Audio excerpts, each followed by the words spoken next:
बिस्मिल्लाहिर्रहमानिर्रहीम अस्सलामुअलैकुम dear students. इस वीडियो लेक्चर के अंदर first year mathematics national book foundation की बुक चैप्टर नंबर 3 एक्सरसाइज 3.2 का सेकंड पार्ट स्टार्ट करेंगे। फर्स्ट पार्ट के अंदर हमने क्वेश्चन 1, 2, 3 के सॉल्यूशन फाइंड आउट किए थे। इस पार्ट के अंदर जो सेकंड पार्ट होगा एक्सरसाइज 3.2 का, उसमें हम क्वेश्चन नंबर 4, 5, 6 एंड 13 के सॉल्यूशंस फाइंड आउट करेंगे। जैसे कि मैं आपको बताता भी हूं कि जो जितने भी मेरे वीडियोस लेक्चर्स होते हैं वो LSLO बेस्ड होते हैं, यानी स्टूडेंट लर्निंग आउटकम्स, यानी जो टॉपिक दिया होगा उसी के मुताबिक जो एक्सरसाइज के क्वेश्चंस होते हैं हम जस्ट उन्हीं को सॉल्व करते हैं। यहां व्हाइट बोर्ड पर मैंने जो टॉपिक्स लिखे हैं जैसे cosine angle between two vectors, orthogonal vectors, projection of vectors और डायरेक्शन कोसाइन, इस वीडियो लेक्चर के अंदर इन चारों टॉपिक्स को कवर करना है और इनसे रिलेटेड क्वेश्चंस हमारे पास इस एक्सरसाइज में 4, 5, 6 एंड 13 हैं। यानी इन टॉपिक्स को भी हम साथ साथ डिस्कस करेंगे। जब हमारे पास क्वेश्चंस आएंगे तभी उनको साथ साथ डिटेल के साथ मैं बताऊंगा कि कौन सा टॉपिक किस क्वेश्चन के अंदर हम यूज करेंगे। चलो स्टार्ट करते हैं। क्वेश्चन नंबर 4 का फर्स्ट पार्ट, इसके दो पार्ट्स हैं, दोनों क्वेश्चंस मैंने लिखे हैं व्हाइट बोर्ड के ऊपर। ये फर्स्ट पार्ट है हमारे पास ठीक है। कहते हैं if A B and C, हमें तीन वेक्टर्स गिवन है ए बी एंड सी। क्या कहता है आगे, find the value of lambda, हमें लैम्डा की वैल्यू फाइंड आउट करनी अननोन नंबर। और आगे कहता so A minus B lambda, sorry A minus lambda B is perpendicular to C, यानी ये वाला वेक्टर इस पर परपेंडिकुलर है सी पर। जब परपेंडिकुलर का वर्ड यूज हो जाए वेक्टर्स के चैप्टर्स के अंदर तो आपको मालूम होना चाहिए तो कौन सी कंडीशन होती सेटिस्फाइड करती है। इफ ए इज परपेंडिकुलर, ये परपेंडिकुलर का सिंबल है, परपेंडिकुलर टू बी। अगर दो वेक्टर्स परपेंडिकुलर हो, for example A and B, तो उनका डॉट प्रोडक्ट ऑलवेज जीरो, यानी उन दोनों का डॉट प्रोडक्ट लें हमेशा जीरो के इक्विवेलेंट आएगा। या दूसरी कंडीशन क्या होगी, उनके दरमियान एंगल कितना बनेगा, 90 डिग्री। यानी इस रिलेशन को हमने यूज करना है इस क्वेश्चन को सॉल्व करने के लिए। ऑर्थोगोनल या परपेंडिकुलर कोई भी वर्ड यूज कर सकता है, ठीक है। ऑर्थोगोनल मींस परपेंडिकुलर ही है। चलिए स्टार्ट करते हैं लेकिन मुझे पहले ये वेक्टर फाइंड आउट करना पड़ेगा। इसको सिंगल टर्म के अंदर पहले इसको सिंप्लीफाई करेंगे, जो वेक्टर बनेगा फिर इसका और इसका डॉट प्रोडक्ट लेंगे, वहां से हम लैम्डा की वैल्यू फाइंड आउट करेंगे। चलिए स्टार्ट करते हैं। पहले मैं इसको सिंप्लीफाई कर रहा हूं। लेट कर लिया ये किसी वेक्टर u के बराबर है, u is equal to a minus lambda B. पहले इसको सिंगल वेक्टर के अंदर कन्वर्ट करते हैं i, j और k कंपोनेंट के अंदर। चलिए स्टार्ट करते हैं। u बराबर आ जाएगा, a वेक्टर क्या मेरे पास वो ये दिया है i minus 3j plus 4k आ जाएगा माइनस लैम्डा। और b वेक्टर क्या मेरे पास वो ये गिवन है मेरे पास 7i minus 9j plus k के इक्विवेलेंट आ जाएगा। अब लैम्डा को उधर अंदर मल्टीप्लाई करते हैं, ये वैसे के वैसे ही आ जाएगा। इसको मल्टीप्लाई करवाते हैं लैम्डा के साथ, 7 लैम्डा आई माइनस माइनस प्लस 9 लैम्डा जे माइनस प्लस माइनस लैम्डा के बराबर आ जाएगा मेरे पास, ठीक है। अब आई कंपोनेंट एक ये है और एक ये है, इन दोनों में से आई को कॉमन लेते हैं। जब आई को कॉमन लेंगे तो ये रह जाएगा 1 माइनस 7 लैम्डा, बाहर आई कॉमन आ गया। इसमें से जे कॉमन लेते हैं, जब इसमें से जे कॉमन लेंगे प्लस इधर बचेगा -3 और इधर बचेगा प्लस 9 लैम्डा, ये चीज आ जाएगी जे के बराबर ठीक है। उसके बाद के कॉमन लेना हमने, ये के कंपोनेंट और ये के कंपोनेंट, तो आ जाएगा 4 माइनस लैम्डा, यानी इसमें से और इसमें से के कॉमन लेंगे तो 4 माइनस लैम्डा बचेगा। तो ये मेरे पास u means a minus B lambda b के इक्विवेलेंट है, ताकि इसको शॉर्ट फॉर्म के अंदर लिख ले तो हमें सॉल्यूशन फाइंड आउट करना इजी हो जाए। अब देखिए अगर मैं इसको u मान लेता हूं इस वेक्टर को, ठीक है, तो it's mean u is perpendicular to c, a is perpendicular to b means उनका डॉट प्रोडक्ट किसके इक्विवेलेंट होगा, 0 के इक्विवेलेंट। तो हमारे पास जो कंडीशन गिवन है, since according to condition u is perpendicular to c, अगर u परपेंडिकुलर टू c है इस कंडीशन के मुताबिक तो इसका डॉट प्रोडक्ट किसके बराबर होगा, 0 के बराबर। दो वेक्टर्स परपेंडिकुलर हो तो उनका डॉट प्रोडक्ट 0 के बराबर होता है। अब इस कंडीशन को यूज करते हुए हम लैम्डा की वैल्यू निकालेंगे। चलिए स्टार्ट करते हैं। u की वैल्यू मेरे पास ये आ गई है। अब इसको डायरेक्ट सोल्व कर लेता हूं, डायरेक्ट भी सोल्व कर सकते हैं, अगर इसको लिखना चाहें तब भी सोल्व कर लें तो कोई मसला नहीं है, लेकिन इसको डायरेक्ट सोल्व करूंगा। डॉट प्रोडक्ट हम कैसे लेते हैं, प्रीवियस वीडियो लेक्चर के अंदर हमने ये पढ़ा था। कंपोनेंट वाइज मल्टीप्लाई करते हैं, आई के कंपोनेंट को आई के साथ, जे के कंपोनेंट को जे के साथ, के कंपोनेंट को के साथ। तो ये डॉट प्रोडक्ट है हमारे पास। कंपोनेंट वाइज मल्टीप्लाई करना है, यू का आई कंपोनेंट ये वैल्यू, और मेरे पास सी का कंपोनेंट ये है, ठीक है। इन दोनों का मल्टीप्लाई करना है, मींस 1 माइनस 7 लैम्डा इंटू 3 आ जाएगा। आई कंपोनेंट्स को मल्टीप्लाई करवा दिया, इसका आई कंपोनेंट ये है और इसका आई कंपोनेंट ये आ गया हमारे पास। प्लस जे कंपोनेंट को मल्टीप्लाई करवाते हैं, इसका जे कंपोनेंट क्या है -3 प्लस 9 लैम्डा, और सी का जे कंपोनेंट क्या हमारे पास -2 के बराबर। प्लस डायरेक्ट भी सॉल्व कर सकते हैं अगर आपको तरीकाकार मेथड पता चल जाए डॉट प्रोडक्ट का।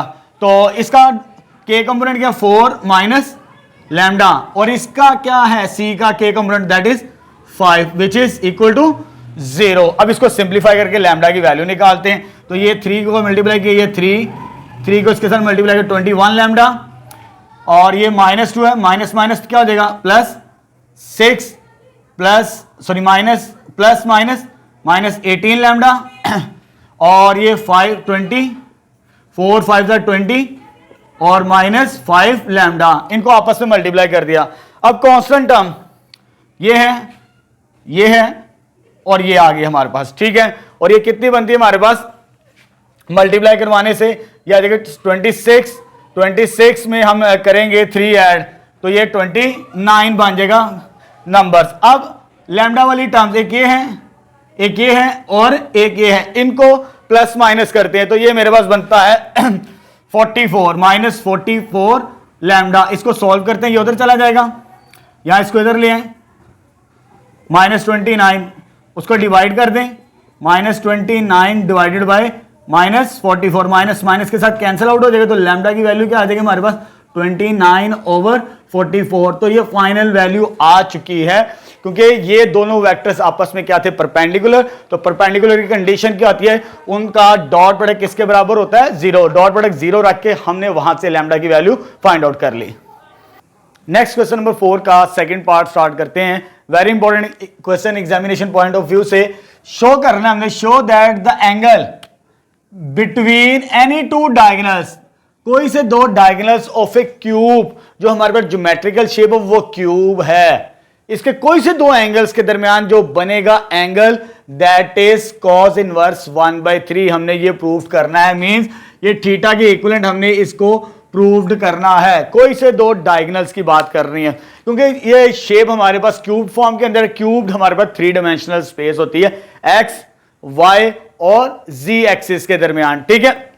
और हमें ये भी मालूम है क्यूब की हर लेंथ सेम होती है। अब मुझे एंगल प्रूफ करना है, क्योंकि हम वेक्टर्स का चैप्टर पढ़ रहे हैं, तो डॉट प्रोडक्ट का टॉपिक है इस एक्सरसाइज में। तो इस फार्मूले की मदद से हम एंगल फाइंड आउट करेंगे, A dot B, A magnitude B magnitude is equal to cos of theta. अब मुझे दो वेक्टर्स बनाने पड़ेंगे, क्योंकि डायगोनल्स मेरे पास बेशुमार बन सकते हैं, क्योंकि अगर 2 डायमेंशन की बात करें, इसके 2 डायगोनल्स होते हैं मेरे पास, और ये हमारे पास 3 डायमेंशनल फिगर है, इसके बेशुमार डायगोनल्स बन सकते हैं। अपोजिट वर्टेक्स को ज्वाइन करने से जो लाइन बनेगी वो डायगोनल्स कहलाती है। कोई से 2 डायगोनल्स हम ले सकते हैं। अब मैंने यहां पर फिगर जो एक्स वाई प्लेन के अंदर ली है, ताकि हमारे लिए सॉल्यूशन फाइंड आउट करना इजी और वेक्टर बनाना आसान हो। पहले तो मैं पॉइंट्स की रिप्रेजेंटेशन बता दूं। क्यूब है मेरे पास, पहले सपोज कर लेते हैं इसकी हर साइड ए के बराबर है, each length let A be the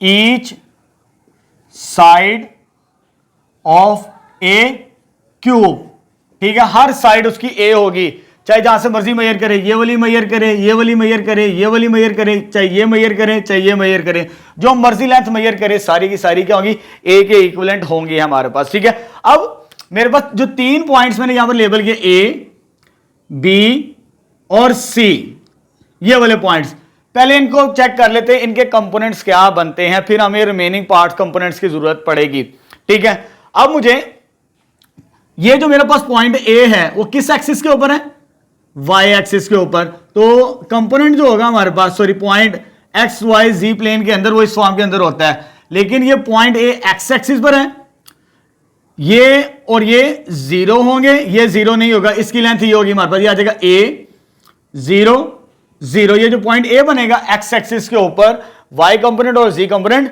0 होगा। अब यहां पर बी पॉइंट किसके ऊपर है, वाई एक्सिस पर, और y एक्सिस के ऊपर x और z कंपोनेंट 0 होंगे और ये वाली लेंथ a के इक्विवेलेंट आ जाएगी। तो 0 a 0 b पॉइंट ये बनेगा हमारे पास, ठीक है। अब c पॉइंट किसके ऊपर है? z एक्सिस के ऊपर। तो z एक्सिस 0 नहीं होगा, x और y 0 होगी, ये दो कंपोनेंट z एक्सिस के ऊपर। तो ये पॉइंट बनेगा 0 0 a के इक्विवेलेंट। ये तो 3 पॉइंट्स मैंने लेबल कर लिए ताकि हमें समझ आ जाए बाकी पॉइंट्स की। अब मुझे दो डायगोनल्स चाहिए। डायगोनल किसी भी दो अपोजिट वर्टेक्स को मिला के ज्वाइन कर सकते हैं। तो मैंने यहां पर जो पहले क्यूब ली है उसको लेबल कर ले, sorry, A B the east side of cube. कौन सी cube? O A B C D E P Q. O A B C D E P cube. ये क्यूब की फॉर्म है हमारे पास जिसकी हर लेंथ किसके बराबर है? ए के बराबर है हमारे पास, ठीक है। अब मुझे डायगोनल्स चाहिए। डायगोनल कोई से दो अपोजिट वर्टेक्स को मिला के बना लेते हैं। एक तो मैं ओ को पी के साथ मिला देता हूं और दूसरा मैं क्यू को ए के साथ ज्वाइन कर देता हूं। एक ये डायगोनल कंसीडर कर लिया ए क्यू और दूसरा ओ पी। इनके दरमियान मुझे थीटा एंगल वो प्रूव करना है, कोस इनवर्स 1/3। अब मेरे पास ओ पॉइंट भी है, ए पॉइंट भी है, लेकिन पी और क्यू नहीं है मेरे पास पॉइंट, ठीक है। पहले पी और क्यू पॉइंट फाइंड आउट कर लेंगे, फिर हम आगे फर्दर प्रोसीड करेंगे डायगोनल्स, क्योंकि दो डायगोनल्स चाहिए तो वो मैंने ड्रॉ कर लिए। लेट कर लेते हैं, लेट कौन कौन से डायगोनल कंसीडर की? O P and A Q be two diagonals. ये मैंने लेट कर ली फिगर के अंदर। अब मुझे इसको वेक्टर फॉर्म के अंदर भी कन्वर्ट करना है, लेकिन पॉइंट आएगा तो वेक्टर फॉर्म के अंदर कन्वर्ट होगा। अब पहले मैं क्यू पॉइंट बना लेता हूं, ये मेरे लिए आसान होगा बनाना। क्यू पॉइंट कैसे बनेगा? क्योंकि कंपोनेंट मेरे पास एक्स वाई और जी चाहिए। ये जो क्यू पॉइंट है ये इस प्लेन के अंदर लाई कर रहा है, वाई जी प्लेन, यानी वाई जी प्लेन के अंदर मेरे पास सिर्फ एक्स कंपोनेंट 0 होगा, बाकी दोनों की लेंथ क्या आ जाएगी? ए और ए। वाई कंपोनेंट भी है और z कंपोनेंट भी मेरे पास a के इक्विवेलेंट होगा। q पॉइंट मेरे पास ये मिलेगा, ठीक है। a पॉइंट तो मेरे पास ये मेंशन है, o भी मेंशनड है, p रह गया पीछे। अब जो p पॉइंट है मेरे पास वो x y z स्पेस के अंदर है। जैसे ये मेरे पास x एक्सिस और ये y एक्सिस और ये z एक्सिस। अब मेरे पास जो पॉइंट है वो स्पेस के अंदर है। स्पेस के अंदर मींस वो कवर करेगा x डिस्टेंस भी, y डिस्टेंस भी, सॉरी z डिस्टेंस भी और y डिस्टेंस भी। तो p का जो पॉइंट बनेगा स्पेस के अंदर, तीनों के कोई भी 0 नहीं होगा, a और a। ये स्पेस के अंदर पॉइंट मौजूद है, ये किसी प्लेन के अंदर नहीं है। हमारे पास 3 प्लेन बनते हैं, एक्स वाई प्लेन, ये वाला वाई जी प्लेन और जी एक्स प्लेन। जो क्यू पॉइंट है वो वाई और जी प्लेन के अंदर आ रहा है। वाई जी प्लेन के अंदर एक्स की वैल्यू क्या होती है? 0 के इक्विवेलेंट होती है, बाकी नॉन जीरो होते हैं। ये पॉइंट्स मिल गए मुझे अब, ठीक है। अब मुझे वेक्टर पहले लेट करने, कौन कौन से वेक्टर चाहिए मुझे? ओ तो ओरिजिन से जरूरत नहीं है, मुझे पी वेक्टर चाहिए, ए वेक्टर चाहिए और क्यू वेक्टर चाहिए। सबसे पहले फ्रॉम फिगर से मुझे क्या मिलता है जी? ओ ए वेक्टर, ओ ए वेक्टर। ये पॉइंट मैंने मेंशन किया है, इसको वेक्टर फॉर्म के अंदर इस तरह लिखेंगे, ए 0 0। और दूसरा मेरे पास क्या आ जाएगा? मुझे क्या चाहिए? क्यू वेक्टर भी चाहिए और पी वेक्टर भी चाहिए। O Q vector, O Q vector ये है हमारे पास 0 ए आ जाएगा मेरे पास, ठीक है। अब उसके बाद लास्ट में ओ पी चाहिए। ओ पी क्या आ जाएगा? ए और ए। ये पॉइंट, ये पॉइंट, ये पॉइंट और ये पॉइंट चाहिए थे मुझे डायगोनल्स को कंप्लीट करने के लिए। ओरिजिन पॉइंट है उसे मेंशन नहीं करते वेक्टर्स के अंदर, वो 0 नल वेक्टर ही रहता है। बाकी तीनों कंपोनेंट्स को मैंने वेक्टर बना लिया जो डायगोनल्स की फॉर्म में मुझे जरूरत थी, दो वेक्टर्स की, ठीक है। अब मुझे ओ पी वेक्टर चाहिए, वो तो मेरे पास आ चुका है, ठीक है। अब मुझे दूसरा वेक्टर कौन सा चाहिए? ए क्यू वेक्टर चाहिए। तो ए क्यू वेक्टर कैसे आएगा? ए क्यू वेक्टर आ जाएगा मेरे पास ओ क्यू माइनस ओ ए के बराबर। ये हमें मालूम है वेक्टर्स को हम कैसे सॉल्व करते हैं, दो पॉइंट्स के सेकंड में से फर्स्ट को माइनस करते हैं। तो ये मेरे पास बनेगा ए क्यू वेक्टर, दैट इज ये क्या आ जाएगा? 0 ए माइनस, इसको सॉल्व करना है, सॉरी ये 0 है, सॉरी ये ए है और ये 0 है हमारे पास, इसके मुताबिक ये 0 है। तो ये आ जाएगा A 0 0 जब सॉल्व करेंगे इन दो वेक्टर्स को कंपोनेंट वाइज माइनस करना है, तो पहला कंपोनेंट क्या होगा 0 माइनस ए, तो माइनस ए के बराबर। ए माइनस 0 से मुराद होता है, ए माइनस 0 से मुराद ए के बराबर, ये आ जाएगा ए के बराबर। और ए माइनस 0 ये भी ए के बराबर, ये वेक्टर आ जाएगा मेरे पास। ठीक है, अब दो वेक्टर्स आ चुके हैं, एक ये वेक्टर एक ये वेक्टर। मुझे इन दो वेक्टर्स के दरमियान एंगल निकालना है, तो ये फार्मूला यूज करना पड़ेगा मुझे, क्योंकि ये डायगोनल्स हैं, डायगोनल्स के दरमियान ही हमने एंगल निकालना है जो हमने थीटा सपोज किया है। नाउ अब देखिए मुझे क्या क्या निकालना है एंगल निकालने के लिए। वेक्टर्स की डॉट प्रोडक्ट लेनी है और उनकी मैग्नीट्यूड से डिवाइड करना है।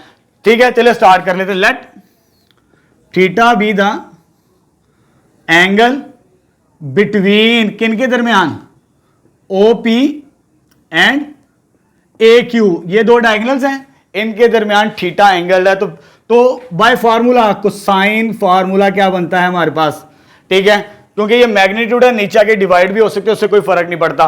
तो इन वेक्टर की डॉट प्रोडक्ट कौन कौन से वेक्टर की, एक तो ये वेक्टर है और एक ये vector O P dot A Q divided by O P magnitude और ए क्यू मैग्नीट्यूड। अब इसको सॉल्व करते तो हमें रिजल्ट मिल जाएगा ओपी डॉट, ओपी की वैल्यू क्या मेरे पास ये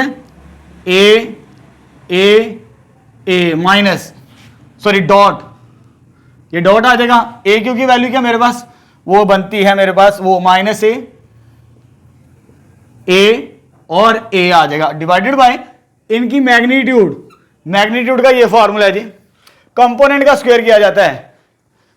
ये वेक्टर इसकी मैग्नीट्यूड नीचे निकालते हैं, ये ए का स्क्वायर, ये भी ए का स्क्वायर और ये भी ए का स्क्वायर इनटू इसमें क्या होगा माइनस ए का स्क्वायर, क्योंकि इसमें माइनस ए है, प्लस ए स्क्वायर आ जाएगा हमारे पास। ठीक है, उसके बाद कोस थीटा तो हमारे पास आएगा ही, कोस थीटा। अब ये डॉट प्रोडक्ट है, कंपोनेंट वाइज मल्टीप्लाई किया जाता है, फर्स्ट को फर्स्ट के साथ, इसको इसके साथ मल्टीप्लाई करेंगे तो ये क्या आ जाएगा माइनस ए स्क्वायर, इसको इसके साथ मल्टीप्लाई करवाएंगे इसको इसके साथ तो ये हो जाएगा ए स्क्वायर प्लस ए स्क्वायर, इसको इसके साथ मल्टीप्लाई करवाएंगे तो प्लस ए स्क्वायर डिवाइडेड बाय, ठीक है, डिवाइडेड बाय इस फॉर्मूले की मदद से हमने मल्टीप्लिकेशन कर रहे हैं।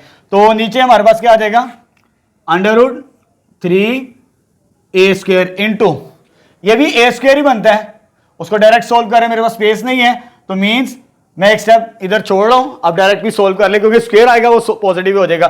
तो ये भी क्या बनेगा 3a², ये कट गया और इधर क्या आ गया मेरे पास a² बच गया और नीचे ये दोनों टर्म सेम है, इसका क्या हो जाएगा होल स्क्वायर। ठीक है, ये स्क्वायर रूट के साथ कैंसिल आउट क्योंकि दोनों सेम टर्म्स हैं, मल्टीप्लाई हो गया होल स्क्वायर बनेगा, तो ये आ जाएगा a² ओवर 3a², के साथ कैंसिल तो क्या बन गया 1/3। तो इधर क्या था कोस थीटा, तो इंप्लाइज थीटा किसके बराबर आ गया कोस इनवर्स 1/3, ये कोस उधर 1/3 के साथ क्या हो जाएगा इनवर्स होगा, तो ये फाइनल सॉल्यूशन आ जाएगा इस पार्ट का। Very very important question, examination point of view से मैं दोबारा रिपीट कर दूं क्योंकि ये एक्स वाई प्लेन के अंदर पहले हम पॉइंट्स को कंसिडरेशन करेंगे, जब हमने पॉइंट लेबल करना आ गए उसके बाद हमने कोई से दो डायगोनल्स कंसिडर करने हैं जो इनके दरमियान एंगल बनाए। ये पॉइंट मैंने एक डायगोनल ओपी कंसिडर किया और दूसरा डायगोनल मैंने क्या कंसिडर किया ए क्यू।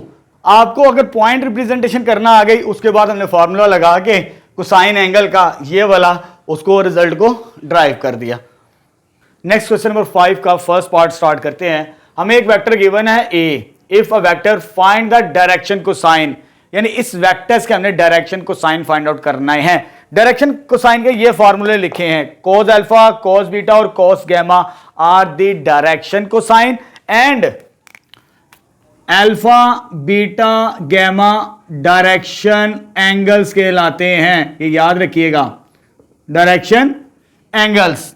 ठीक है, हमारे पास अल्फा बीटा और गैमा डायरेक्शन एंगल्स होते हैं और कोस अल्फा कोस बीटा और कोस स्क्वायर अल्फा किसके बराबर होता है डायरेक्शन कोसाइंस होता है, ये उनके फार्मूले लिखे हुए हैं हमारे पास। ठीक है, और ये प्रूव्ड करेंगे इंशाल्लाह आने वाली नेक्स्ट वीडियो लेक्चर के अंदर, यानी square sum of squares of direction cosine is always equal to 1। इसे भी प्रूव करेंगे इंशाल्लाह आने वाली वीडियो लेक्चर्स के अंदर। ये अभी बुक में एग्जांपल के तौर पर गिवन सॉल्व की गई है। चलिए स्टार्ट करते हैं। अब मुझे cos अल्फा, cos बीटा और cos गैमा निकालना, तो उसके लिए मुझे मैग्नीट्यूड की जरूरत पड़ेगी। ठीक है, ए वेक्टर गिवन है, इसकी मुझे मैग्नीट्यूड फाइंड आउट करनी है। मैग्नीट्यूड कैसे आएगी? ए मैग्नीट्यूड आ जाएगा मेरे पास अंडर रूट कंपोनेंट का square 2 square plus -3 square plus 4 square. जब इसको सॉल्व करेंगे तो ये मेरे पास क्या आ जाएगी? सॉल्व करने से आ जाएगा 4, यह आ जाएगा 9 और यह आ जाएगा 16 और ये कितना आ जाएगा? Under root 29। मैग्नीट्यूड आ गई। अब हम फॉर्मूला यूज करते हैं। नाउ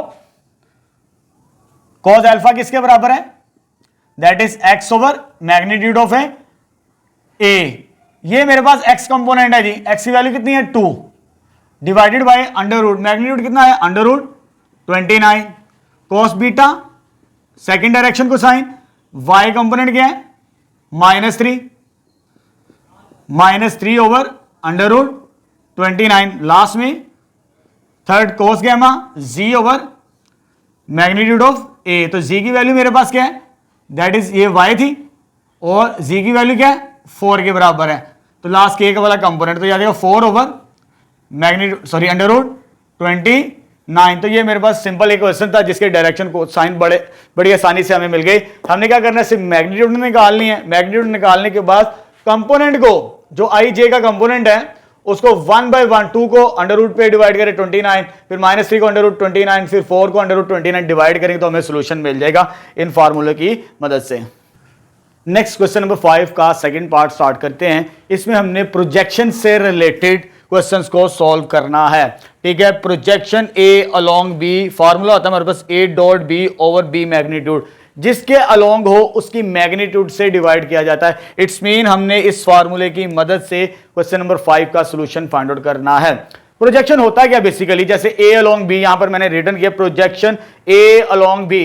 फॉर एग्जांपल ये वेक्टर ए है, इसका प्रोजेक्शन मीन साया बी के ऊपर कितना पड़ रहा है थ्रू दिस एंगल। तो ये प्रोजेक्शन होता है ए अलोंग किसी वेक्टर का किसी दूसरे वेक्टर के अपॉन। ठीक है, कितना उसको कवर कर रहा है, कितना उसको शेड कर रहा है। ठीक है, तो ये फार्मूला है मेरे पास projection A along B is equal to, ये उसकी शॉर्ट फॉर्म है A along B, A dot B over B का मैग्नीट्यूड है। इस क्वेश्चन के अंदर वेक्टर प्रोजेक्शन को भी पूछा है। ठीक है, उसको भी डिस्कस करते हैं साथ साथ कि वेक्टर प्रोजेक्शन क्या होता है हमारे पास। वेक्टर प्रोजेक्शन, जब हम प्रोजेक्शन निकाल लेते हैं, यहां पर हमने प्रोजेक्शन किसकी निकाली है? ए की, किसके अपॉन? बी। तो ये मेरे पास जो भी सॉल्व करने से, इसको सॉल्व करने से जो भी सॉल्यूशन मिलेगा वो एक स्केलर क्वांटिटी होती है हमारे पास। इसको प्रोजेक्शन को सिंपली स्केलर प्रोजेक्शन भी कहा जाता है इन अदर वर्ड्स। और उसने पूछा इस क्वेश्चन के अंदर वेक्टर प्रोजेक्शन भी आपने फाइंड आउट करनी है। तो स्केलर के अंदर तो हमारे पास जस्ट मैग्नीट्यूड होती है, लेकिन वेक्टर के अंदर डायरेक्शन भी चाहिए होती है हमें।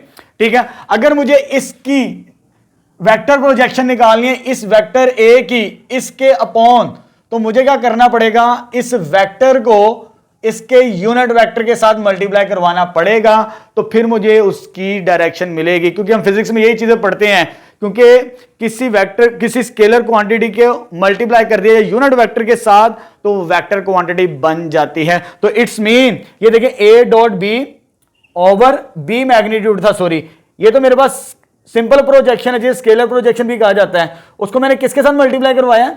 ए यूनिट वेक्टर के साथ। अगर उसको यूनिट वेक्टर के साथ मल्टीप्लाई कर दिया जाए सिंपल प्रोजेक्शन को, तो वो वेक्टर प्रोजेक्शन बन जाता है, मींस वो वेक्टर में कन्वर्ट हो जाता है, क्योंकि यूनिट वेक्टर डायरेक्शन को शो करने के लिए रिप्रेजेंट किया जाता है हमारे पास। ये मेरे पास है ए अलोंग बी, जो इधर अल्फाबेट होगा उसी के साथ उसके यूनिट वेक्टर को मल्टीप्लाई करेंगे। चलिए स्टार्ट करते हैं क्वेश्चन को कैसे सॉल्व करना है। अब देखिए मेरे पास एक वेक्टर ए है, बी है एंड सी है। अब मुझे प्रोजेक्शंस निकालने, एक ये प्रोजेक्शन है और एक ये प्रोजेक्शन है। प्रोजेक्शन क्या है हमारे पास? ए माइनस बी अलोंग सी। मींस मुझे एक तो ये प्रोजेक्शन निकालना है ए माइनस बी अलोंग सी, पहले तो ये प्रोजेक्शन फाइंड आउट करना है। और दूसरा प्रोजेक्शन क्या है? बी अलोंग सी माइनस ए, उसको बाद में डिस्कस करते हैं। चले जी, पहले मैं इन दोनों को सिंप्लीफाई कर लेता हूं, एक सिंपल वेक्टर बना लेता हूं इसको और इसको, ताकि ये कॉम्प्लिकेटेड लगता है लिखते हुए भी और फार्मूले के अंदर भी। पहले इन दोनों को मैं सिंप्लीफाई कर लेता हूं, a माइनस बी और c माइनस ए, फिर इसका फर्दर सोल्यूशन हम फाइंड आउट करेंगे जो प्रोजेक्शन और वेक्टर प्रोजेक्शन के बारे में उसने हमें पूछा है।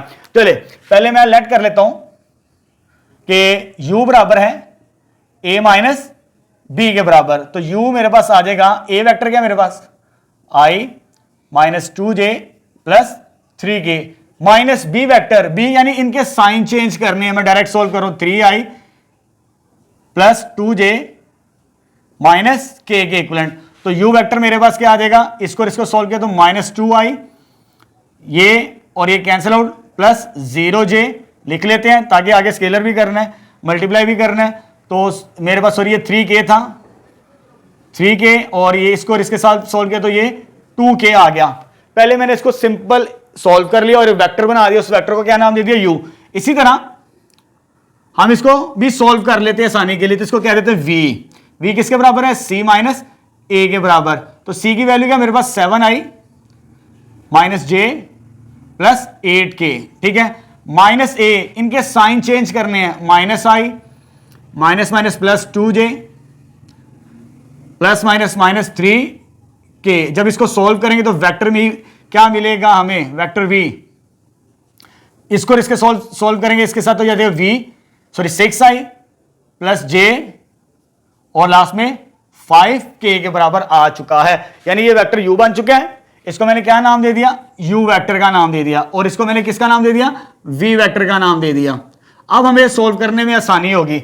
अब मुझे जो प्रोजेक्शन निकालना है u अलोंग c, यानी ये u क्या दिया था मैंने, a माइनस बी को मैंने क्या कह दिया u, यानी u अलोंग c प्रोजेक्शन निकालना। जैसे a अलोंग b है, a अलोंग b, तो डॉट प्रोडक्ट जिसके अलोंग होगा उसकी मैग्नीट्यूड से डिवाइड किया जाता है। ये किसके अलोंग है, c, तो c की मैग्नीट्यूड से हमने डिवाइड करना है, ठीक है। फर्स्ट पार्ट सोल्व करते हैं, प्रोजेक्शन किसके अलोंग निकालना है, u along c means a minus B, u along c, तो इस फॉर्मूले के मुताबिक a अलोंग b के मुताबिक क्या बनेगा, u dot c divided by c की मैग्नीट्यूड, जिसके अलोंग होगा, ठीक है, उसी की मैग्नीट्यूड से डिवाइड किया जाता है, ठीक है। अब इसको फर्दर सिंप्लीफाई करते हैं। जब हमने इसको सिंप्लीफाई करना है तो u डॉट c, u की वैल्यू क्या मेरे पास minus 2i plus 0j plus 2k आ जाएगा मेरे पास, ठीक है।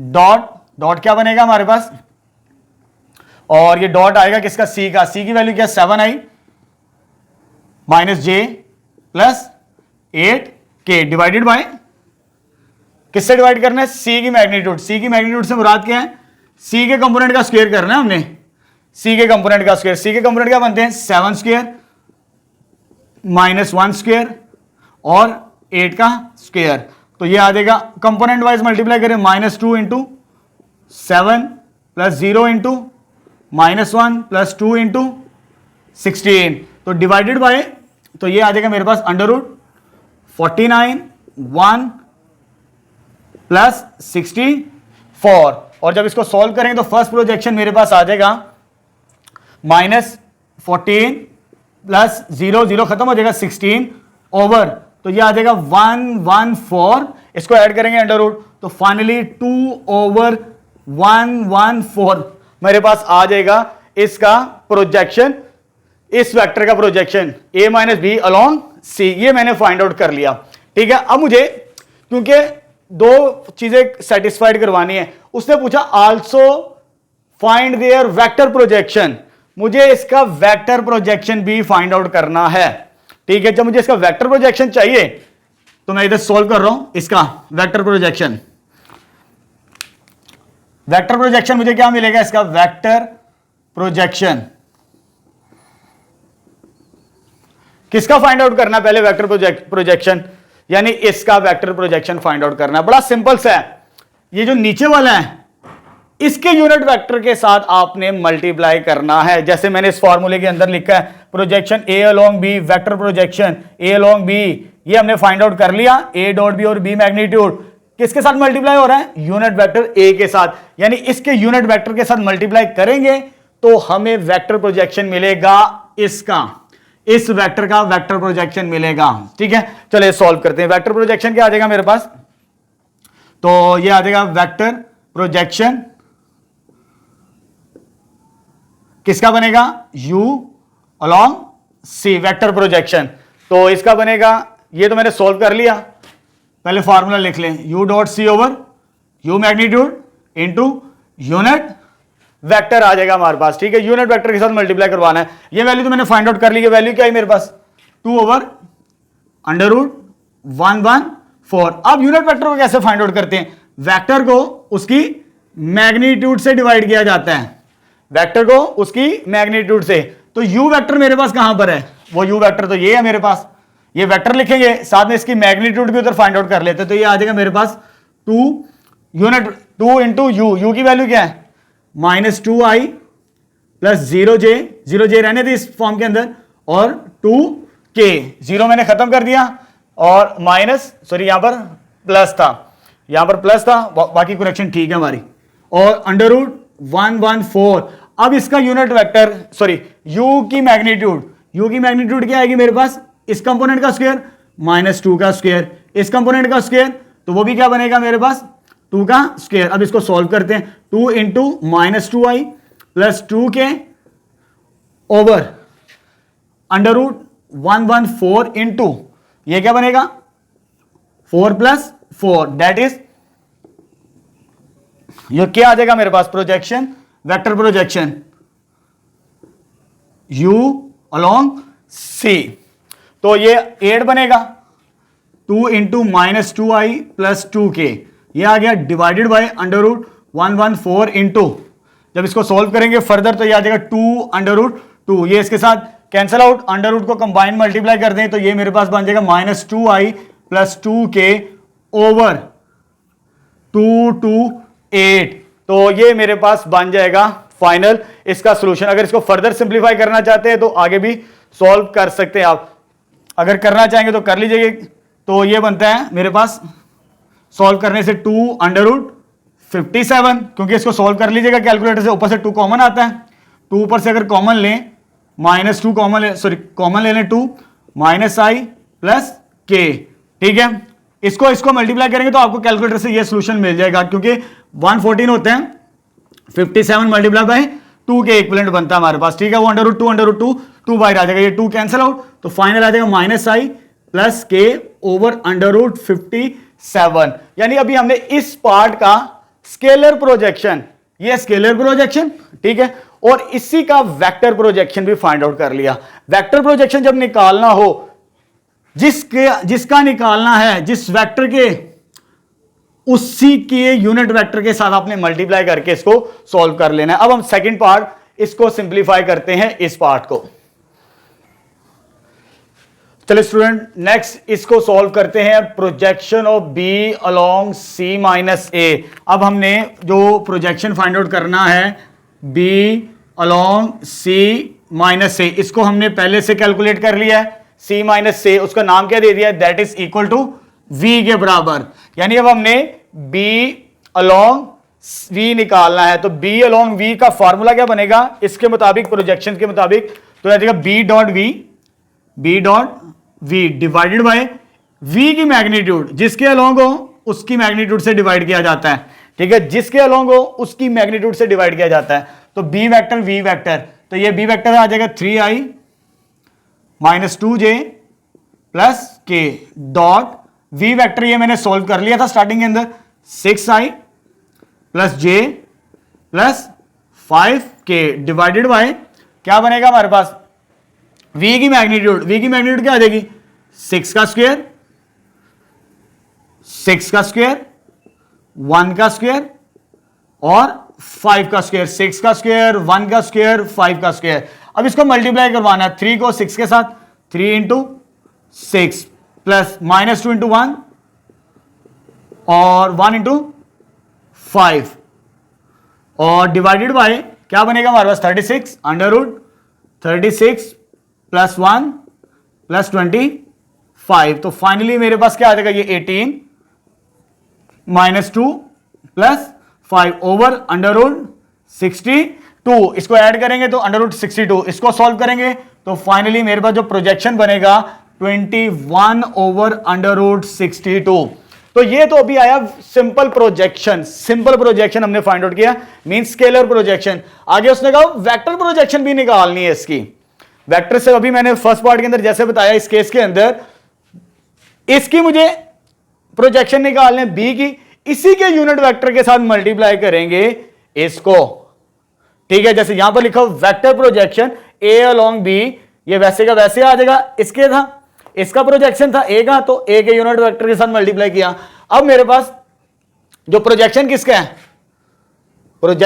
मेरे पास बी अलोंग वी, यानी प्रोजेक्शन बी का निकाल रहे हैं, तो ये बनेगा B dot V over V magnitude into इसका यूनिट वेक्टर के साथ आपने मल्टीप्लाई करना है, तो तब आपको वेक्टर प्रोजेक्शन मिल जाएगी, यानी उसकी डायरेक्शन भी मिल जाएगी हमें, ठीक है। ये स्केलर प्रोजेक्शन और ये वेक्टर प्रोजेक्शन, ये वैल्यू तो हमने फाइंड आउट कर लिया स्केलर की मदद से, वो आ गई थी 21 ओवर अंडर रूट 62। अब ये वेक्टर है, वेक्टर यूनिट वेक्टर है, सॉरी, इसको वेक्टर को उसकी मैग्नीट्यूड पे डिवाइड करके सॉल्व करेंगे हम। वेक्टर भी क्या हमारे पास, वो लिखा हुआ ऊपर 21 into 3i minus 2j plus k, और नीचे हमारे पास क्या है, अंडर रूट 62। इसका मैग्नीट्यूड चाहिए, इसकी मैग्नीट्यूड कैसे आएगी, 3 का स्क्वायर, मैं 9 लिख रहा हूं डायरेक्ट ही, 2 का स्क्वायर 4 प्लस 1 का स्क्वायर 1 आ जाएगा हमारे पास, ठीक है। जब इसको फर्दर सिंप्लीफाई करेंगे तो आएगा 21 into 3i minus 2j plus k के बराबर आ जाएगा, और ये आ जाएगा 62 इंटू 10 प्लस 1 4 14। अब इन दोनों को मल्टीप्लाई करना है कैलकुलेटर से और हमने सॉल्व करना है।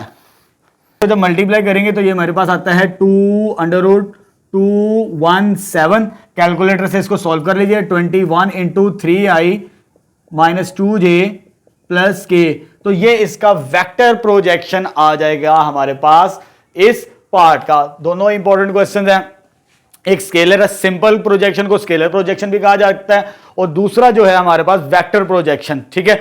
वेक्टर प्रोजेक्शन बड़ी सिंपल सी चीज है, अगर हमने उस प्रोजेक्शन को उसकी डायरेक्शन मेंशन करने के लिए यूनिट वेक्टर के साथ मल्टीप्लाई करें तो हमें सॉल्यूशन मिल जाता है, simple is that.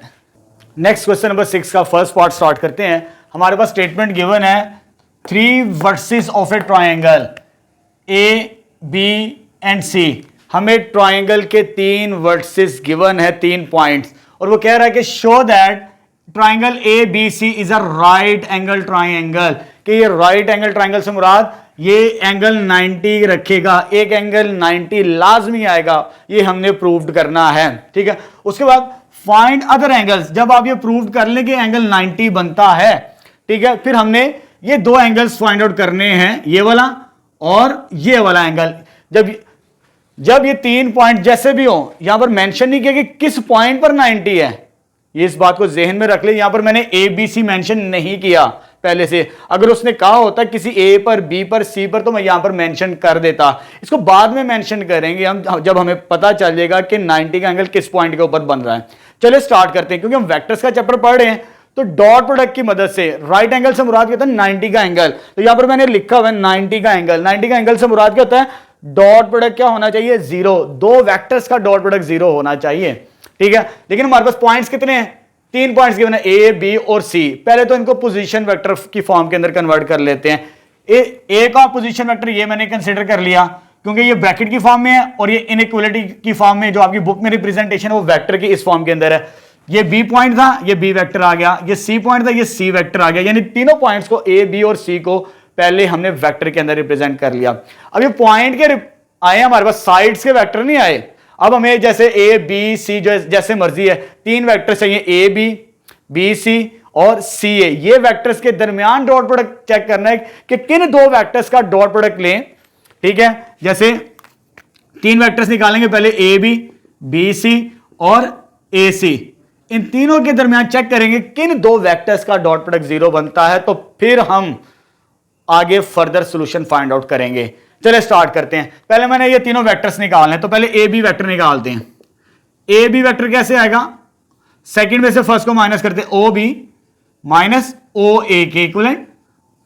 O B vector क्या है, 3 1 4 माइनस, और ये क्या आ जाएगा मेरे पास 0 -1 2, सॉरी वेक्टर है।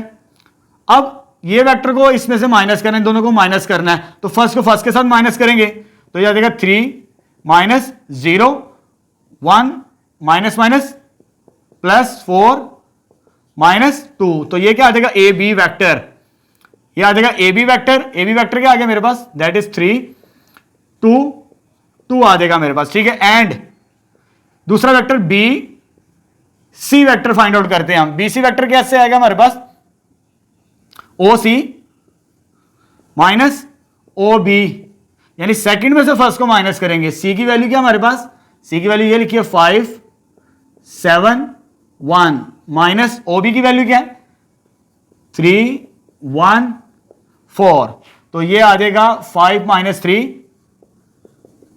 और ये आ जाएगा 7 माइनस 1 और है 1 माइनस 3, तो ये वेक्टर आ जाएगा B C, that is 2 6 minus 3, ये बी सी वेक्टर आ गया। अब कौन सा वेक्टर निकालना है लास्ट में, ए सी वेक्टर फाइंड आउट करना है। ए सी कैसे आएगा, ओ सी माइनस ओ ए, यानी सी में से ए को माइनस करेंगे तो सी की वैल्यू क्या हमारे पास, ये सी की वैल्यू है 5 7 1 माइनस ये वैल्यू ए की है 0 माइनस 1 2, अब माइनस करना है 5 माइनस 0 और 7 माइनस माइनस प्लस 1 और लास्ट में 1 माइनस 2, तो ये आ जाएगा मेरे पास फाइनल वेक्टर 5 8 माइनस 1। ये तीनों वेक्टर्स आ चुके हैं। जैसे तीन साइड्स होती हैं, पॉइंट्स तो ए बी सी की फॉर्म के अंदर होंगे, लेकिन हमें साइड्स चाहिए क्योंकि ये दो, इस साइड का और इस साइड का डॉट प्रोडक्ट करना, ये हमें नहीं मालूम ये साइड कौन सी है, क्योंकि इसने मेंशन नहीं कि किस पॉइंट पर 90 का राइट एंगल है, ये मेंशन नहीं है, उसको बाद में हम डिस्कस करेंगे। अब हम चेक करेंगे ये तीन वेक्टर जो हैं ए बी बी सी और ए सी, किसी दो वेक्टर्स का डॉट प्रोडक्ट अगर हमें 0 मिल जाए तो उनके दरमियान एंगल कितना होगा 90 डिग्री। पहले ये चेक करते हैं। अब चलिए स्टार्ट करते हैं। तो पहले मैं ये vector A B dot B C करता हूं, A B dot B C, तो ए बी की वैल्यू मेरे पास क्या है, दैट इज 3 2 2 डॉट, और बी सी की वैल्यू क्या मेरे पास 2 6 माइनस 3। दो वेक्टर्स की डॉट प्रोडक्ट इस मेथड से, कंपोनेंट आई को आई के साथ, जे को जे के साथ, के को के के साथ, यानी फर्स्ट को फर्स्ट के साथ मल्टीप्लाई करेंगे 3 मल्टीप्लाई बाय 2 प्लस सेकंड को सेकंड के साथ, और ये आ जाएगा मेरे पास लास्ट में ये बनता है मेरे पास वेक्टर, इसको इसके साथ मल्टीप्लाई करेंगे 2 इंटू माइनस 3, सॉरी यहां पर -2 था, ये माइनस माइनस ये प्लस आएगा और ये 6 बनेगा, इससे करेक्शन कर लीजिएगा क्योंकि मेरा आंसर नहीं 0 बन रहा था। अब ये आ रहा है, यहां पर है मेरे पास 6 सॉल्व करने से ए बी। अब जब इसको मल्टीप्लाई करना है 6 को -3 के साथ, तो ये आ जाएगा 6 + 12 -18, तो ये 0 बन चुका है पहले दो वेक्टर्स के दरमियान ही। ठीक है, कौन कौन सा vector, A B and B C. This implies that A B is perpendicular to B and C, means इनके दरमियान 90 का एंगल बन रहा है इन दो वेक्टर्स के दरमियान। ठीक है, मींस ये ए बी और ये बी सी, तो हमें पता चल गया बी पॉइंट पर 90 का एंगल बन रहा है जो कॉमन पॉइंट है इन दोनों के दरमियान। ठीक है, vectors perpendicular means A B और बी सी, इनका डॉट प्रोडक्ट लेंगे तो 0 बन जाता और इनके दरमियान एंगल क्या बनेगा 90। इट्स मीन बीटा एंगल तो हमारे पास आ चुका, क्योंकि फाइंड अदर टू एंगल्स किस पर, ए पर अल्फा और सी पर गैमा फाइंड आउट करना है। वो हमने एक एंगल फाइंड आउट कर लिया और प्रूव्ड भी कर दिया। उसने कहा था 3 वेक्टर्स एबीसी गिवन है, show that ABC right angle. Right angle से मुराद है किसी दो वेक्टर्स का डॉट प्रोडक्ट। तो मैंने किस किस का किया, ए बी और बी सी का, तो उसका डॉट प्रोडक्ट 0 आ चुका है। जब डॉट प्रोडक्ट 0 हो तो परपेंडिकुलर होते हैं, मींस 90 का एंगल बनता है उस पॉइंट पर। चले अब रिमेनिंग एंगल्स फाइंड आउट करने हैं। जैसे मुझे पहले अल्फा निकालना है नाउ, क्योंकि ये राइट एंगल ट्राइंगल है। ठीक है, ये मेरे पास परपेंडिकुलर है और ये मेरे पास क्या है, हाइपोटेन्यूज। तो कोसाइन किसके बराबर होता है, अगर मैं आपसे पूछूं कॉस अल्फा, cos अल्फा किसके बराबर होता है अगर राइट एंगल ट्राइंगल्स के अंदर, सॉरी ट्रिग्नोमेट्रिक रेशियोज के अंदर, करली ब्राउन हेयर, ब्राउन से मुराद क्या होता है बेस, और इससे मुराद क्या होगा हाइपोटेन्यूज से मुराद ये आ जाएगी। तो बेस क्या हमारे पास ए बी ओवर हाइपोटेन्यूज क्या है ए सी। क्योंकि ये वेक्टर्स हैं तो यहां पर मैंने मैग्नीट्यूड ली है, तो यहां पर हमें मैग्नीट्यूड लेनी पड़ेगी क्योंकि लेंथ कंसीडर करते हैं हम यहां पर रेशियोज की। लेंथ कैसे आती है, जो भी वेक्टर है चाहे ए बी है चाहे ए सी है तो इसकी मैग्नीट्यूड लेंगे तो लेंथ बनती है। हमने ए बी भी निकाला हुआ है और दूसरा सॉरी ए सी है, यहां पर हाइपोटेन्यूज ए सी है, यानी ए बी की मैग्नीट्यूड निकालनी पड़ेगी और ए सी की मैग्नीट्यूड। तो ये कैसे निकलेगी हमारे पास अंडर रूट, मैग्नीट्यूड का फॉर्मूला ये है हमारे पास, किसी वेक्टर की मैग्नीट्यूड से मुराद है कंपोनेंट वाइज का स्क्वायर। तो पहले ए बी की लेनी है 3 square plus 2 square plus 6 square divided by under root. Under root किसका ए सी का, ये आ जाएगा हमारे पास 5 स्क्वायर प्लस 8 स्क्वायर माइनस 1 का स्क्वायर। इसको सिंप्लीफाई करते हैं तो cos अल्फा किसके बराबर आ जाएगा हमारे पास, ऊपर आ जाएगा 9 plus 4 plus 36 divided by 25 plus 64 plus हमारे पास क्या आ जाएगा, ये 64 ये 25 और ये 1 आ जाएगा। तो ये मेरे पास बनेगा सॉरी यहां पर भी करेक्शन करनी थी, ये माइनस था तो ये माइनस माइनस प्लस ये 3 आता है, यहां पर 3 का स्क्वायर बनेगा हमारे पास, ठीक है 3 का स्क्वायर, ये वेक्टर 3 है। तो यहां पर -2 मेरी करेक्शन थी स्टार्टिंग में, इधर भी -2 आना था इधर भी -2, उसे करेक्ट कर लिए 1 + 2 ये 3 वेक्टर बनता है। जब इसको सॉल्व करेंगे तो ये आ जाएगा ऊपर 49 और नीचे क्या बनेगा मेरे पास, ये 3 का स्क्वायर 9 और ये 98 बनता है। कितना बनता है 98। जब इसको सॉल्व करेंगे तो ये आ जाएगा 7 और ये आ जाएगा 7 अंडर रूट 2 के बराबर। इसको सिंप्लीफाई करेंगे तो ये आ जाएगा 1 over under root 2 cos alpha के बराबर। तो दिस इंप्लाइज अल्फा किसके बराबर आ जाएगा, cos inverse 1 over under root 2 that is 45 degree. ये एंगल भी हमने फाइंड आउट कर लिया ट्रिग्नोमेट्रिक रेशियोज को की मदद से, करली ब्राउन हेयर। अब हमने तीसरा एंगल बीटा भी चाहिए, gamma sorry, we know that तीसरा एंगल हम इस रिलेशन से निकाल लेंगे। We know that alpha plus beta plus gamma किसके बराबर होता है, sum of interior angle is 180। Alpha की वैल्यू कितनी आई 45, बीटा की 90, गैमा हमने फाइंड आउट करना है इस केस के अंदर। ये उधर जाके माइनस हो जाएंगी, -135 बनेगा। This implies gamma is also equal to 45। ठीक है, तो रिमेनिंग एंगल्स भी आ चुके हैं। Very important question examination point of view से। पहले हमने राइट एंगल प्रूव किया, राइट एंगल मींस दो वेक्टर्स का डॉट प्रोडक्ट 0 के इक्विवेलेंट। उसके बाद जब हमें पता चल गया कि किस पॉइंट के ऊपर बन रहा है, ये कॉमन पॉइंट था बी, इस पर 90 का एंगल बन रहा है मींस बीटा आ चुका है, ये बीटा हमारे पास। और बाकी अल्फा और गैमा निकालने, फाइंड अदर टू एंगल्स। फिर हमने ट्रिग्नोमेट्रिक रेशियोज की मदद से इसको सॉल्व कर लिया। नेक्स्ट क्वेश्चन नंबर 6 का सेकंड पार्ट स्टार्ट करते हैं। हमारे पास स्टेटमेंट गिवन है, a vector R is equally inclined with coordinate axis, यानी एक वेक्टर आर है हमारे पास जो कि इक्वली इंक्लाइंड यानी सेम एंगल बना रहा है एक्स एक्सिस के साथ, वाई एक्सिस के साथ और जी एक्सिस के साथ। ठीक है, एंगल सेम है ये वाला, यानी ये भी अल्फा है और ये भी alpha, equally inclined x axis के साथ, एंड उसकी मैग्नीट्यूड गिवन है। फाइंड द वेक्टर आर, हमें वेक्टर आर फाइंड आउट करना है। ठीक है, अब पहले तो सपोज कर लेते हैं जो फाइंड आउट करना है। Let R is equal to X I Y J plus Z K, ये वेक्टर मुझे फाइंड आउट करना है। हमारे पास सिर्फ क्या कंडीशन गिवन है, जो वेक्टर है एक्स एक्सिस वाई एक्सिस और जी एक्सिस के साथ सेम एंगल बना रहा है और उसकी मैग्नीट्यूड गिवन है। अब देखिए, मैं इन दो कॉम्बिनेशन, एक तो डायरेक्शन कोसाइन और इस फार्मूले की मदद से इसका सॉल्यूशन फाइंड आउट करूंगा, क्योंकि मुझे वेक्टर आर निकालना है एक्स वाई और जेड, एक्स वाई और जेड, यानी मुझे इन कॉम्बिनेशन को यूज करना पड़ेगा और इस फार्मूले को यूज करना पड़ेगा। कैसे लेके चलेंगे, चलिए स्टार्ट करते हैं। ठीक है, as we know that since alpha beta gamma are equal ठीक है, अकॉर्डिंग टू स्टेटमेंट क्या इक्वली इंक्लाइंड है ना, तो दोनों तीनों के तीनों इक्वल। अब ये कंडीशन को यूज करते हैं अल्फा की वैल्यू फाइंड आउट करने के लिए। कैसे निकलेगी नाउ कॉज अल्फा की, सॉरी बाय यूजिंग क्या फार्मूला हमारे पास, cos square alpha plus cos square beta plus cos square gamma किसके बराबर है 1।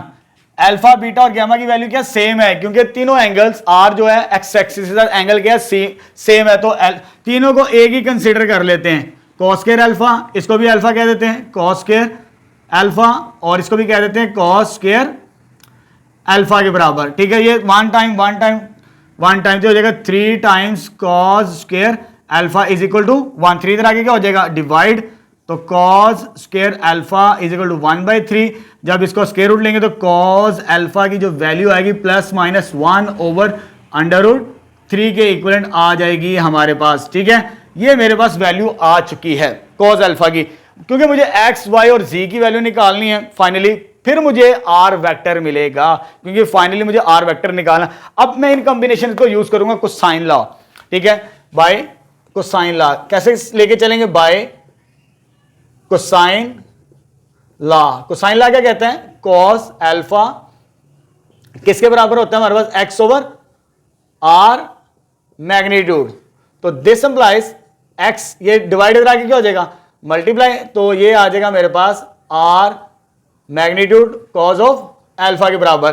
तो मेरे पास आर की वैल्यू क्या है 5 और कॉज अल्फा की वैल्यू क्या निकाली हमने प्लस माइनस 1/√3। तो this implies that finally x किसके बराबर आ गया प्लस माइनस 1 5/√3। ये एक कंपोनेंट आ चुका है एक्स की वैल्यू। अब मुझे वाई कंपोनेंट निकालना है। अब मैं इस कंबिनेशन को यूज करूंगा एंड कॉस बीटा किसके बराबर है y ओवर आर मैग्नीट्यूड। तो दिस इंप्लाइज इधर आके क्या हो जाएगा मल्टीप्लाई, तो y किसके बराबर आ जाएगा r कॉस बीटा, लेकिन बीटा किसके बराबर है अल्फा के बराबर है, तो y तो ये बराबर आ जाएगा r into cos of alpha. तो कॉज अल्फा की वैल्यू मेरे पास ये पहले मैंने निकाली, तो y किसके इक्विवेलेंट आ जाएगा 5 इंटू प्लस माइनस 1/√3। जब इसको सॉल्व करेंगे तो y की वैल्यू क्या आ जाएगी प्लस माइनस 5/√3 बनेगी। ठीक है, ये चीज आ गई y कंपोनेंट। लास्ट में क्या रहेगा z, बिल्कुल इसी तरह z की वैल्यू भी निकाल लेंगे हम इस कंपोनेंट से। कॉस गैमा किसके बराबर है z ओवर r मैग्नीट्यूड, और जब z को सिंप्लीफाई करेंगे ये इधर जाके multiply r magnitude cos of alpha. तो ये वैल्यू मेरे पास सॉरी गैमा किसके इक्वल है स्टार्टिंग में अल्फा के बराबर कॉस अल्फा की वैल्यू। तो इससे दोबारा वैल्यूज वही आएगी हमारे पास। ठीक है, r की वैल्यू 5 और इंटू प्लस माइनस 1/√3। जब इसको सोल्व करेंगे तो प्लस माइनस 5 इंटू √3। ये z की वैल्यू भी आ जाएगी। जब तीनों वैल्यूज आ जाएं, ठीक है, फिर इसमें पुट करना है put in equation 1। Put in 1, जब 1 में रिप्लेस करेंगे तब हमें फाइनल सॉल्यूशन मिलेगा। तो इसको मैं रिप्लेस कर रहा हूं r के अंदर, तो r किसके बराबर आ जाएगा x की वैल्यू क्या आई मेरे पास प्लस माइनस 5/√3x प्लस इसकी वैल्यू भी प्लस माइनस में है 5/√3j, सॉरी इधर आई है, और प्लस 5/√3 प्लस माइनस k, यानी x, y और z की वैल्यूज में रिप्लेस करेंगे तो ये फाइनल सॉल्यूशन आ जाएगा vector r। Next question number 13 का फर्स्ट पार्ट स्टार्ट करते हैं।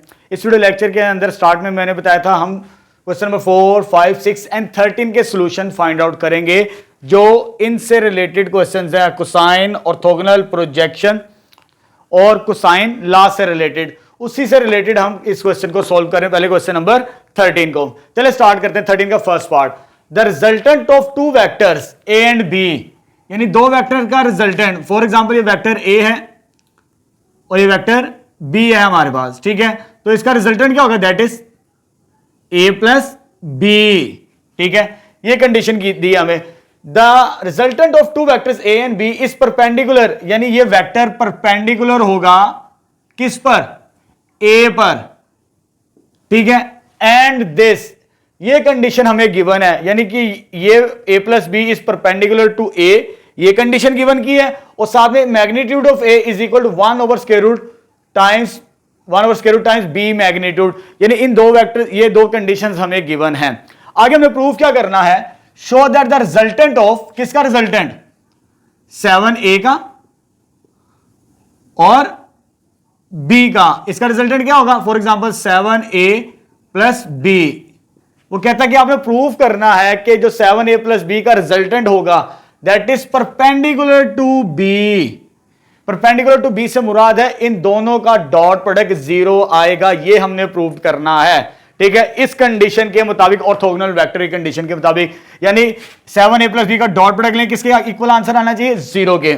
चलिए अब स्टार्ट करते हैं, हमें गिवन क्या क्या है, ठीक है। एक तो ये कंडीशन गिवन है स्टार्टिंग के अंदर, सिंस, इसको पहले लिख लेते हैं, क्या गिवन है जी, magnitude of a is equal to 1/√7 times b। अगर इसको मोर सिंप्लीफाई करना चाहें तो यह जाएगा √7 magnitude of a magnitude of b, इसे इक्वेशन नंबर 1 कहते थे, ये आगे हमें जरूरत पड़ेगी इसकी, ठीक है। ये कंडीशन गिवन थी प्रूफ से पहले। आगे क्या था, the resultant vector of a and b, a और b का जो रिजल्टेंट था वो क्या था, a plus b, let a plus b be the resultant of a and b, ठीक है, a और b, then a plus b is perpendicular to a, यानी जो रिजल्टेंट है वो किस पर परपेंडिकुलर है, a पर, सच दैट अगर वो परपेंडिकुलर है तो ये अगर ये दोनों परपेंडिकुलर हैं तो इसके मुताबिक इनका डॉट प्रोडक्ट किसके बराबर होगा, 0 के बराबर होगा, ठीक है। स्टार्टिंग में हमें गिवन था कि उसका जो रिजल्टेंट क्या था, a plus B that is perpendicular to a, means a dot a plus B किसके बराबर आएगा, 0 के बराबर आ जाएगा। अब इसको सिंप्लीफाई करते हैं, तो सिंप्लीफाई करेंगे तो यह आ जाएगा a dot a plus a dot b के बराबर आ जाएगा हमारे पास, ठीक है। और जब इसको सिंप्लीफाई करेंगे तो ये क्या बनेगा, a मैग्नीट्यूड का स्क्वायर, a डॉट a यहां पर लिखा हुआ है हमारे पास कि a डॉट a किसके बराबर होता है, a मैग्नीट्यूड के स्क्वायर के बराबर। इसको मैं वैसे लिख लेता हूं, a dot b is equal to 0। अब a मैग्नीट्यूड किसके बराबर है, 1/√, b मैग्नीट्यूड का स्क्वायर। जब इसका स्क्वायर करेंगे तो ये 1/7 इधर लिख लेते हैं, बल्कि मैं इधर सॉल्व कर देता हूं। स्क्वायर करना है किसका, इसका स्क्वायर करना है, तो 1/√7 b मैग्नीट्यूड का स्क्वायर प्लस ये टर्म ऐसे एज इट इज लिख लेते हैं, a dot b is equal to 0। तो ये क्या बनेगा, b मैग्नीट्यूड का स्क्वायर डिवाइडेड बाय 7, तो a डॉट b को उधर ले जाते हैं तो माइनस a डॉट b, तो यहां से b मैग्नीट्यूड की स्क्वायर की वैल्यू क्या आ जाएगी, -7 टाइम्स a डॉट b कह देते हैं, इसे कह देते हैं सेकंड इक्वेशन, ठीक है। b मैग्नीट्यूड स्क्वायर किसके बराबर आ गया, यहां से इस इक्वेशन को सॉल्व करके मैंने ये इक्वेशन बना लिया। अब मुझे प्रूफ क्या करना है, जैसे स्टार्टिंग में कहा था, द रिजल्टेंट ऑफ 7a और b, 7a और b का रिजल्टेंट ये बनता है 7a प्लस b। क्या प्रूफ करना है कि परपेंडिकुलर होगा, परपेंडिकुलर से मुराद यानी हमने ये साबित करना है कि इसका आंसर 0 आता है इसका डॉट प्रोडक्ट का। चलिए स्टार्ट करते हैं नाउ, कि 7a प्लस b डॉट, इसका आंसर 0 नहीं है, 0 बनाना है। चले सॉल्व करते हैं, तो मल्टीप्लाई करेंगे, अंदर क्या हो जाएगा, a डॉट b के बराबर, और ये क्या आ जाएगा, b मैग्नीट्यूड का, सॉरी b डॉट b, और ये आ जाएगा 7a डॉट b मैग्नीट्यूड का स्क्वायर, यानी सेम वेक्टर्स का डॉट प्रोडक्ट लें तो वो मैग्नीट्यूड के स्क्वायर के बराबर होता है। तो b मैग्नीट्यूड की स्क्वायर की वैल्यू मैंने ये निकाली थी, वो क्या आई थी, -7a dot b, because of second equation, ये प्लस में और ये माइनस में कैंसिल आउट, तो ये क्या आ जाएगा, 0। तो हमने यही साबित करना था कि the resultant of 7a plus b, 7a और b का जो रिजल्टेंट है परपेंडिकुलर होगा b के साथ, यानी उन दोनों का डॉट प्रोडक्ट क्या आएगा, 0 आएगा। तो ये हमने रिजल्ट प्रूव्ड कर दिया, hence proved. Next question number 13 का सेकंड पार्ट स्टार्ट करते हैं और इस वीडियो लेक्चर का लास्ट क्वेश्चन है, कहता है show that A unit vector plus B unit vector is equally inclined. ये इक्वली इंक्लाइंड हैं किसके साथ, ए और बी, यानी A plus B unit vectors, ये वाला और ये दोनों के साथ इक्वली इंक्लाइंड हैं। इनकी इक्वली इंक्लाइंड से मुराद इन दोनों का प्रोजेक्शन सेम आएगा, ए पर भी और बी पर भी। जैसे हमने प्रोजेक्शन कैसे मालूम करते थे, ए अलोंग बी, लेकिन यहां पर जो मेरे पास वेक्टर है वो यूनिट वेक्टर्स की फॉर्म के अंदर है, यानी इसका प्रोजेक्शन लेना किसके ऊपर, ए के ऊपर। इससे मुराद होगा हमारे पास projection of A cap plus B cap along A के बराबर। इससे मुराद क्या होगा, projection of A cap B cap along B. अगर इन दोनों को सिंप्लीफाई करें हम रिजल्ट्स को, प्रोजेक्शंस को, इक्वली इंक्लाइंड से मुराद, तो मींस इन दोनों का प्रोजेक्शन सेम आएगा। चलिए स्टार्ट करते हैं। सबसे पहले मैं वो वाला प्रोजेक्शन फाइंड आउट करता हूं। नाउ सबसे पहले प्रोजेक्शन आ जाएगा हमारे पास किसका, A plus B along A plus B unit vectors along A. इसको सिंप्लीफाई करते हैं हम। ए अलोंग बी से मुराद क्या होता है, a dot B over B magnitude, जिसके अलोंग होगा उसकी मैग्नीट्यूड से डिवाइड किया जाता है। तो ये आ जाएगा मेरे पास A plus B unit vector dot किसके साथ आएगा, ए के साथ, डिवाइडेड बाय इसकी मैग्नीट्यूड से डिवाइड करेंगे हम, ये चीज आ जाएगा हमारे पास। ठीक है, इसको थोड़ी देर पहले साइड पे कर लेते हैं, क्योंकि ये यूनिट वेक्टर है। यूनिट वेक्टर किसके बराबर होता है, वेक्टर को उसकी मैग्नीट्यूड पे डिवाइड किया जाता है। ये भी यूनिट वेक्टर है, वेक्टर को उसकी मैग्नीट्यूड पे डिवाइड कर देंगे, तो ये आ जाएगा dot A over A magnitude के बराबर। ठीक है, अब डॉट प्रोडक्ट लेते हैं इसका इसके साथ, क्योंकि ये वेक्टर्स हैं, तो ये आ जाएगा ए डॉट ए, और नीचे क्या आ जाएगा, ये सेम नंबर है, ए मैग्नीट्यूड का स्क्वायर प्लस ये बी डॉट ए बनेगा ओवर बी मैग्नीट्यूड ए मैग्नीट्यूड के बराबर आ जाएगा हमारे पास। ठीक है, तो ये किसके बराबर आ जाएगा, ए मैग्नीट्यूड के स्क्वायर के बराबर। ए डॉट ए किसके बराबर होता है, ए मैग्नीट्यूड के स्क्वायर, तो नीचे आ जाएगा ए मैग्नीट्यूड का स्क्वायर प्लस, और b dot a dot b तो सेम होता है, लेकिन उसका फॉर्मूला क्या मेरे पास, ठीक है, इसके मुताबिक क्या बनेगा, b magnitude A magnitude cos of theta divided by b magnitude A magnitude. ये सेम नंबर, ये कैंसिल आउट, ये भी सेम नंबर, ये भी कैंसिल आउट। तो पहला प्रोजेक्शन क्या आ गया, 1 प्लस कॉस थीटा। अब हमें साबित करना है दूसरा भी इक्वली इंक्लाइंड, यानी दूसरा भी प्रोजेक्शन सेम बनाएगा बी के ऊपर, यही रिजल्ट आएगा हमारे पास। चलिए स्टार्ट करते हैं सेकंड पार्ट भी। सेकंड में क्या करना है, हमने प्रोजेक्शन किसका लेना है, अब A plus B unit vector किसके अलोंग, बी के अलोंग, बी के अलोंग भी चेक करना है। तो projection of A unit vector plus B unit vector along B के बराबर आ जाएगा। तो A unit vector B unit vector dot over किसके अलोंग है, बी के, तो बी मैग्नीट्यूड के बराबर आ जाएगा हमारे पास। ठीक है, प्रोजेक्शन ए प्लस बी ओवर ए के बराबर आ जाएगा। तो इसको सिंप्लीफाई करते हैं। ये यूनिट वेक्टर को बिल्कुल इसी तरह, जैसे यूनिट वेक्टर का फॉर्मूला ये है, बिल्कुल इसी तरह इधर भी लिखेंगे, A over A magnitude plus B unit vector B over B magnitude, और साथ में डॉट किसका है, वेक्टर बी ओवर, ये बाहर आ जाएगा बी मैग्नीट्यूड। अब अंदर मल्टीप्लाई करते हैं, A dot B, A dot B, A dot B, A into B means magnitude A magnitude B magnitude plus B dot B over B magnitude into B magnitude आ जाएगा हमारे पास। ठीक है, तो ए डॉट बी किसके बराबर है, वो तो ये लिखा हुआ है, ए magnitude B magnitude cos of theta, तो ये आ जाएगा ए magnitude B magnitude cos of theta divided by A magnitude B magnitude cos, sorry ये वैसे ही आ जाएगा। और ये बी डॉट बी किसके बराबर आएगा, बी डॉट बी यानी ए डॉट ए उसके मैग्नीट्यूड के स्क्वायर के बराबर, तो ये आ जाएगा बी मैग्नीट्यूड का स्क्वायर, और नीचे भी क्या आ जाएगा, बी मैग्नीट्यूड का स्क्वायर, ये इसके साथ कैंसिल, तो ये आ जाएगा कॉस थीटा, और ये भी सेम है, ये किसके बराबर आ जाएगा 1, क्योंकि ये स्क्वायर बनता है, ये 1 आ जाएगा। अब दोनों को देखें, दोनों का प्रोजेक्शन क्या है, सेम है। यही हमने प्रूव करना है कि जो ए प्लस बी यूनिट वेक्टर्स है इक्वली इंक्लाइंड, ये वेक्टर और ये वेक्टर किसके साथ इक्वली इंक्लाइंड है, इसके साथ, ए के साथ भी और बी के साथ, इनका जो प्रोजेक्शन बनेगा दोनों वेक्टर के साथ ए और बी दोनों सेम होंगे, तो इसमें हमने साबित कर दिया कि दोनों को प्रोजेक्शन इक्विवेलेंट आ रहा है। इसे फर्स्ट कह देते हैं और इसे सेकंड कह देते हैं। फ्रॉम 1 and 2 हेंस वेरीफाइड, जो हमने रिजल्ट प्रूव्ड करना था। तो ये था हमारा आज का वीडियो लेक्चर। इस वीडियो लेक्चर के अंदर हमने जो टॉपिक डिसाइड किए थे, कोसाइन एंगल, ऑर्थोगोनल, परपेंडिकुलर वाला, प्रोजेक्शन वाला, वेक्टर प्रोजेक्शन, डायरेक्शन कोसाइन, जितने भी क्वेश्चन थे इनसे रिलेटेड, क्वेश्चन नंबर 4, 5, 6 and 13, उनके सॉल्व किए। तो ये सेकंड पार्ट था एक्सरसाइज 3.2। इंशाल्लाह नेक्स्ट आने वाले वीडियो लेक्चर के अंदर पार्ट 3 स्टार्ट करेंगे, तो उसमें बताएंगे हम किन क्वेश्चंस के सॉल्यूशन फाइंड आउट करेंगे।